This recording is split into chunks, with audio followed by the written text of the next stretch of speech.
Hello friends, मैं मिथिलेश कुमार आपका स्वागत करता हूं। तो हम लोग स्टडी कर रहे हैं ट्रैक्शन सिस्टम। ओके, तो ट्रैक्शन सिस्टम में हम लोगों ने इंट्रोडक्शन देख लिया था, आपका इलेक्ट्रिक ड्राइव देख लिया था और उसका एडवांटेज एंड डिसएडवांटेज देख लिया था। अब अगला जो मेरा ड्राइव है वो है डीजल इंजन इलेक्ट्रिक ड्राइव्स। अगर हम लोग डीजल इंजन की बात करें तो अगर सिंपल हम लोग बात करें तो डीजल इंजन बहुत जगह पर यूज होता है। ठीक है, जैसे मान लो कि ट्रांसपोर्ट के लिए या फोर व्हीलर्स कार हो, उसमें हम लोग डीजल इंजन यूज करते हैं। ठीक है, और डीजल इंजन का मूव करके हम लोग क्या करते हैं, इंजन को ऑपरेट कराते हैं और उसे अपना जो भी आपका कार हो, बस हो, ट्रेन हो, उसको हम लोग क्या कराते हैं, उसको ड्राइव कराते हैं। ठीक है, तो इस तरीके से देखें कि बहुत सारे इंजन होते हैं, पेट्रोल ड्राइव वाले, इलेक्ट्रिक ड्राइव वाले, डीजल ड्राइव वाले या बैटरी ड्राइव वाला। ठीक है, तो मेरा यहाँ अगला जो टॉपिक है वो है डीजल इंजन इलेक्ट्रिक ड्राइव। ठीक है, मतलब डीजल इंजन इलेक्ट्रिक ड्राइव है। ठीक है, हम लोग क्योंकि हम लोग इलेक्ट्रिक ड्राइव की बात कर रहे हैं। ठीक है, तो वो डीजल ऑपरेटेड इलेक्ट्रिक ड्राइव है।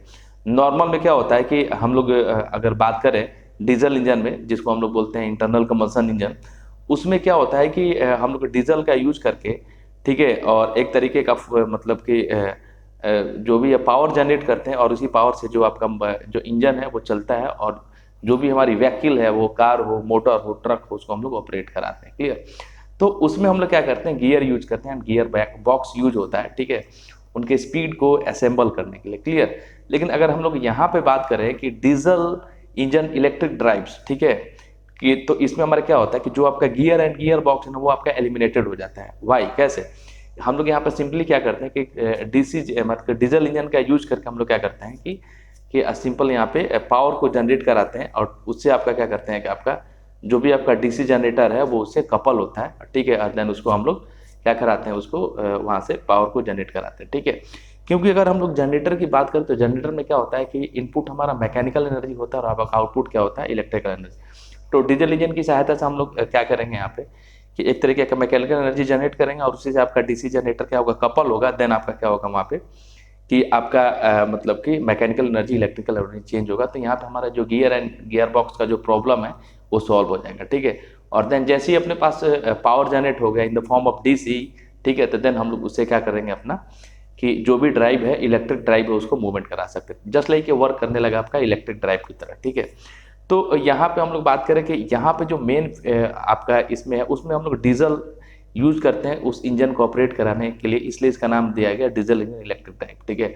और इस तरीके का जो डीजल इंजन इलेक्ट्रिक ड्राइव है ये अपना ट्रैक्शन सिस्टम में यूज होता है। ठीक है, बहुत जगह पे, जैसे मैंने डिस्कस किया था कि अपने ओवरऑल लगभग लगभग बहुत सारे पार्ट में इलेक्ट्रिफिकेशन हो गया है। ठीक है, तो वहाँ पे हम लोग क्या करते हैं कि वहाँ पे इलेक्ट्रिक ड्राइव्स इंजन को यूज करते हैं या इलेक्ट्रिक ट्रैक्शन यूज करते हैं। वहाँ पे हम लोग क्या करते हैं कि ओवरहेड वायर्स होते हैं और उनसे हम लोग क्या करते हैं कि सप्लाई लेते हैं और देन हम लोग अपने इंजन को ऑपरेट कराते हैं। ठीक है, लेकिन उसमें क्या होता है कि मान लो कि जहाँ पे इलेक्ट्रिक इस तरीके का सिस्टम अवेलेबल नहीं है, तो उस टाइम पे क्या होगा कि वहाँ पे वो इलेक्ट्रिक इंजन मूव नहीं करता है। तो देन वहाँ पे हम लोग अपना इंजन को चेंज करते हैं और डीजल इंजन लगाते हैं। क्लियर? क्योंकि डीजल इंजन क्या होता है कि इसमें खुद का एक यूनिट होता है और वहाँ से हम लोग पावर को जनरेट करते हैं और अपने इंजन को ऑपरेट कराते थे। इसका प्लस पॉइंट ये है। ठीक है, दूसरा हम लोग इलेक्ट्रिक ड्राइव में देखे थे कि अगर पावर फेल हो गया, ठीक है, अगर मान लो कि सप्लाई आ रही है कहीं और से ओवरहेड वायर, तो देन पूरे टाइम के लिए आपका क्या हो जाएगा, आपका जो ट्रेन जहाँ की है वहीं पर रुक जाएगी। लेकिन इसमें क्या है कि इसमें खुद का एक यूनिट होता है जिसमें हम लोग जनरेटर वगैरह, इंजन वगैरह इंस्टॉल करते हैं, तो हम लोग इजीली इसको रिपेयर भी कर सकते हैं। ठीक है, तो पूरा का पूरा जो रूट है वो डिस्टर्ब नहीं होगा, क्योंकि मान लो कि पावर सप्लाई फेल होगी तो पूरे मतलब पूरे जो लाइन है उसी में सप्लाई नहीं आएगी। ठीक है, तो उस लाइन पे जितनी भी ट्रेनें जाने वाली हैं या आने वाली हैं, ठीक है, उनका जो आवागमन है वो स्थगित हो जाएगा। ठीक है, लेकिन डीजल इंजन में ऐसा नहीं होता है। क्लियर? तो इस तरीके से हम लोग देखते हैं आपका डीजल इंजन क्या है, इसके कुछ एडवांटेज है और इसके कुछ डिसएडवांटेज है। वन बाई वन करके हम लोग इसके बारे में स्टडी करते हैं। ठीक है, देखिए पहला है आपका डीजल इंजन इलेक्ट्रिक ड्राइव्स। मतलब कि डीजल इंजन का यूज करके हम लोग क्या करते हैं कि इलेक्ट्रिक ड्राइव्स को ऑपरेट कराते हैं। ठीक है, क्लियर? देखिए यहाँ पे in this drive the reduction gear and gear box are eliminated. ठीक है, इस तरीके के ड्राइव में क्या होता है कि जैसे हम लोग बस की बात करें, ट्रक की बात करें, उसमें गियर होता है, गियर बॉक्स होता है। ठीक है, लेकिन इस तरीके के डीजल इंजन इलेक्ट्रिक ड्राइव में जो आपका गियर होता है और गियर बॉक्स होता है, उसको हम लोग क्या कर देते हैं, एलिमिनेट करते हैं, तो रिड्यूस कर देते हैं, उनका कोई यूज नहीं होता है। Clear? As the diesel engine is to drive the DC generator coupled to it and at a constant speed. ठीक है, मैंने पहले ही बोला कि इस डीजल इंजन के साथ आपका डीसी जनरेटर कपल्ड रहता है। ठीक है, जो आपका कांस्टेंट स्पीड के साथ क्या करता है, वो मूव करता है। तो देन यहाँ पे क्या होता है कि with the help of DC generator हम लोग क्या करते हैं कि आपका जो यहाँ पे पावर है वो जनरेट करते हैं। क्लियर?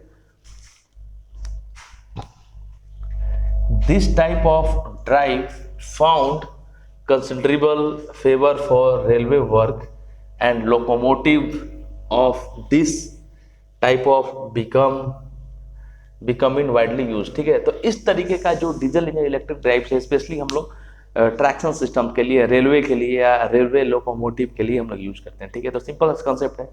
इसमें डीजल इंजन हम लोग यूज करते हैं। डीजल इंजन के साथ आपका जो डीसी जनरेटर है वो कांस्टेंट स्पीड के साथ कपल होता है। ठीक है, और देन हम लोग क्या करते हैं कि वो डीसी जनरेटर को आपको क्या करते हैं, मूव कराते हैं। देन आपका अगर सिंपल सा कंसेप्ट समझे तो with the help of diesel engine आपका क्या होता है कि मैकेनिकल एनर्जी प्रोड्यूस होता है उसी, और वो mechanical energy with the help of DC generator आपका कन्वर्ट हो जाता है इलेक्ट्रिकल एनर्जी में। क्लियर है? और देन हम लोग क्या करते हैं कि पूरा का पूरा सिस्टम को यूज करते हैं। क्लियर? अब देखिए यहाँ पे ये तो आपका हो गया डीजल इंजन इलेक्ट्रिक ड्राइव, बिल्कुल सिंपल सा है। अब इसका कुछ एडवांटेज है और डिसएडवांटेज है, उसके बारे में भी हम लोग देख लेते हैं, क्योंकि एग्जाम्स में अगर इस तरीके के क्वेश्चन आते हैं तो आपको इसी तरीके से डिस्क्राइब करना होगा। ठीक है, तो डीजल इंजन इलेक्ट्रिक ड्राइव में कुछ नहीं होता है कि डीजल इंजन होता है, उसके साथ आपका डीसी जनरेटर वो डायरेक्टली कपल होता है। ठीक है, और देन उसे क्या होता है कि हम लोग यहाँ पे एक डीसी पावर को जनरेट करते हैं और उससे जो अपना इंजन को ड्राइव कराते हैं, इसलिए इसका नाम दिया गया डीजल इंजन आपका इलेक्ट्रिक ड्राइव्स। क्लियर? तो देखिए यहाँ पे पहला है इसका जो एडवांटेज है, low capital cost due to absence of overhead equipment. कहने का मतलब ये है कि जो कैपिटल कॉस्ट का मतलब क्या होता है कि जो स्टार्टिंग में जो कॉस्ट लगता है, ठीक है, तो इसका कैपिटल कॉस्ट क्या होता है, कम होता है। क्यों? क्योंकि इसमें हम लोग ओवरहेड जो सिस्टम है, ओवरहेड वायर इक्विपमेंट यूज नहीं करते। इसमें हमारा क्या होता है कि सिंपल जो आपका मतलब इस तरीके का हम लोग सेल्फ कंटेंट एक यूनिट बनाते हैं अपने ट्रेन के अंदर ही, और उसी में आपका डीजल इंजन होता है, उसमें आपका जनरेटर इंस्टॉल होता है, और वहीं पर हम लोग पावर जनरेट करके अपने आप को क्या करते हैं, सप्लाई देते हैं। हमको पूरे सिस्टम से मतलब नहीं है। तो ओवरऑल इलेक्ट्रिक ड्राइव में पूरे ट्रैक को इलेक्ट्रीफाइड करना पड़ता है, उतना इक्विपमेंट लगाना पड़ता है, तो वो सारा चीज़ जो है इसमें नहीं होता है। ठीक है, क्योंकि इसमें क्या होता है कि उसी के अंदर ही हम लोग एक यूनिट असेंबल करते हैं, और उस यूनिट के अंदर आपका डीजल इंजन होता है, डीसी जनरेटर होता है, जो भी आपका इक्विपमेंट जो अपने उस ट्रेन को मूव कराने के लिए रिक्वायरमेंट है उसी रेल के अंदर होता है। ठीक है, देन हम लोग उसको मूव कराते हैं। ठीक है, तो कहीं ना कहीं जो इसका कैपिटल कॉस्ट होता है कंपेरिजन टू इलेक्ट्रिक ड्राइव, वो क्या होता है, कम होता है। Clear? It has high acceleration and retardation. ठीक है, कहने का मतलब है कि इसका एक एडवांटेज यही है कि इसका एक्सेलरेशन और रिटार्डेशन काफ़ी ज़्यादा हाई होता है, मतलब जल्दी एक्सेलरेट करना, मतलब जल्दी इसको हम लोग स्टार्ट भी कर सकते हैं, और फ्रीक्वेंट इसको हम लोग क्या करते हैं, स्टॉप भी कर सकते हैं। तो बहुत बड़ा फायदा है। ठीक है, कि अगर जब बहुत कम टाइम में हम लोग इसको स्टार्ट भी कर सकते हैं, और बहुत कम टाइम में हम लोग इस पर ब्रेकिंग लगा के और अपने जहाँ भी इसको रोकना है हम लोग क्या कर सकते हैं, इसको रोक सकते हैं। क्लियर? आगे, no requirements of modification in the existing track while converting from non electric to diesel electric drives. मान लीजिए कि हम लोग बात कर रहे हैं कि अगर इलेक्ट्रिक ड्राइव की बात करते हैं, तो जैसे ही जहाँ पे आपका वहाँ पे अगर इलेक्ट्रिकल ओवरहेड सिस्टम अवेलेबल नहीं है, तो वहाँ पे आपको इंजन चेंज करने का जरूरत पड़ जाएगा। ठीक है, लेकिन इसमें कोई जरूरत नहीं है, इसमें कोई जरूरत नहीं है। ठीक है, ये किसी भी ट्रैक पे हम लोग इसको दौड़ा सकते हैं। ठीक है, वो भले इलेक्ट्रीफाइड आपका ट्रैक हो या नॉन इलेक्ट्रीफाइड ट्रैक हो, क्योंकि इसके अंदर हम लोग क्या करते हैं कि खुद ही पावर को जनरेट करते हैं, तो कैसा भी ट्रैक हो इसको फर्क नहीं पड़ता है। ठीक है, तो no requirement of modification in the existing track while converting from non-electric to diesel electric. Clear? आगे, this locomotive and train is self-contained unit। पहले ही बोला कि इस तरीके के लोकोमोटिव के अंदर आपका एक सेल्फ कंटेन्ड यूनिट होता है, जहाँ पे हम लोग क्या आता है कि जो भी अपना डीजल इंजन है, आपका डीसी जनरेटर है, उसको रखते हैं और वहाँ से हम लोग पावर जनरेट करते हैं, और इस लोकोमोटिव को, इस ट्रेन को हम लोग क्या कराते हैं, मूव कराते हैं। तो इसका सबसे बड़ा प्लस पॉइंट है। ठीक है, क्योंकि इसमें अगर किसी तरह का डिस्टर्बेंस होगा तो इसकी वजह से दूसरा जो सिस्टम है वो डिस्टर्ब नहीं होगा। ठीक है, therefore it is not tied to any route, ठीक है। तो इसी वजह से क्या होता है कि ये किसी भी मतलब रूट पे टाइड नहीं होता है। क्लियर। आगे देखिए, the diesel electric drive can put into service at any moment, ठीक है। ये एक ऐसा ड्राइव है जिसको किसी भी ट्रैक पे किसी भी मूवमेंट में हम लोग क्या करते हैं, रख सकते हैं, ठीक है। वो कोई सा भी ट्रैक हो, इलेक्ट्रिक ट्रैक हो, नॉन इलेक्ट्रिक ट्रैक हो, ठीक है। अगर हम लोग आपका इलेक्ट्रिक ड्राइव की बात करें तो उसको किसी भी ट्रैक पे नहीं रख सकते, क्योंकि इलेक्ट्रिक ड्राइव वाला जो है वो ट्रैक्शन उसी जगह पे चलेगा जहाँ पे अपने को इलेक्ट्रिकल एनर्जी अवेलेबल है। लेकिन इस तरीके के ड्राइव को किसी भी ट्रैक पे किसी भी मूवमेंट पे हम लोग क्या कर सकते हैं, इजीली रख सकते हैं और अपना जो ट्रेन है उसको दौड़ा सकते हैं। क्लियर।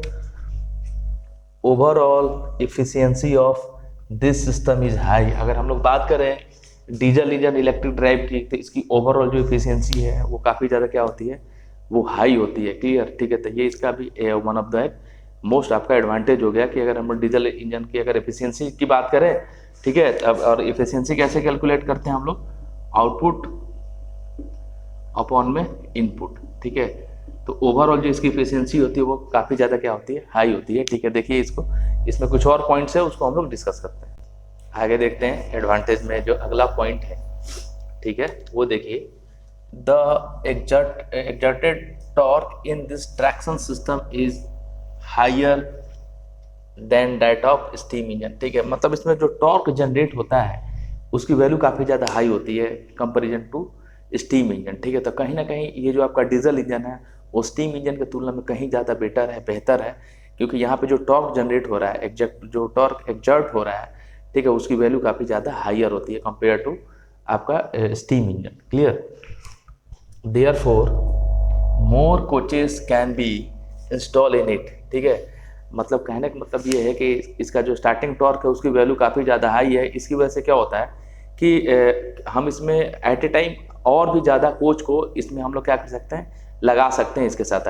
देखिए जैसे मान लीजिए कि जैसे दिवाली का टाइम आ गया, छठ का टाइम आ गया, ठीक है, उस टाइम पे क्या होता है कि यात्री का भार बढ़ जाता है, तो हम लोग क्या करते हैं, एक्स्ट्रा कोच लगाते हैं। हम लोग एक्स्ट्रा कोच तभी लगा सकते हैं जब मेरा इंजन कैपेबल हो उसको मूव कराने में, ठीक है। तो इस तरीके के ड्राइव में क्या होता है कि स्टार्टिंग टॉर्क काफ़ी ज़्यादा हाई होता है। उससे अपने को फ़ायदा ये है कि ये मतलब इसमें और ज़्यादा कोचेज इसके साथ अटैच कर सकते हैं और बहुत ज़्यादा अपना भार को ये क्या करेगा कि ये खींच सकता है। तो इसका एक बहुत ज़्यादा ये एडवांटेज है। Clear. In this, the maintenance and repair time is less than that of steam locomotive। इसका एक फायदा यही है कि जो इसका मेंटेनेंस एंड रिपेयर टाइम है वो स्टीम इंजन के कंपैरिजन में क्या होता है, कम लगता है, ठीक है। मतलब इसको रिपेयर करने में या इसको मेंटेन करने में हमारा थोड़ा कम टाइम लगता है कंपैरिजन टू स्टीम इंजन। तो कहीं ना कहीं अगर हम लोग बात करें तो स्टीम इंजन से कहीं ना कहीं ज़्यादा ये बेहतर है। Clear. There is no power loss during speed control. Clear. मतलब स्पीड कंट्रोल जब भी हम लोग करते हैं, कभी हाइयर कभी लोअर, ठीक है, तो उस टाइम पे बहुत सारे ऐसे इंजन होते हैं जिसमें क्या होता है कि आपका पावर का लॉस होता है। लेकिन यहाँ सबसे बड़ा फायदा यही है कि हम लोग अगर स्पीड को कंट्रोल कर रहे हैं, मानो सपोज डेट हमारा 100 का स्पीड है, हमको ब्रेकिंग अप्लाई करना है, उसको स्लो करना है, 50 का स्पीड है उसको 100 पे लेके जाना है, तो इसको बोलते हैं स्पीड कंट्रोल, ठीक है। किलोमीटर पर आवर में हम लोग स्पीड को मेजर करते हैं। क्लियर।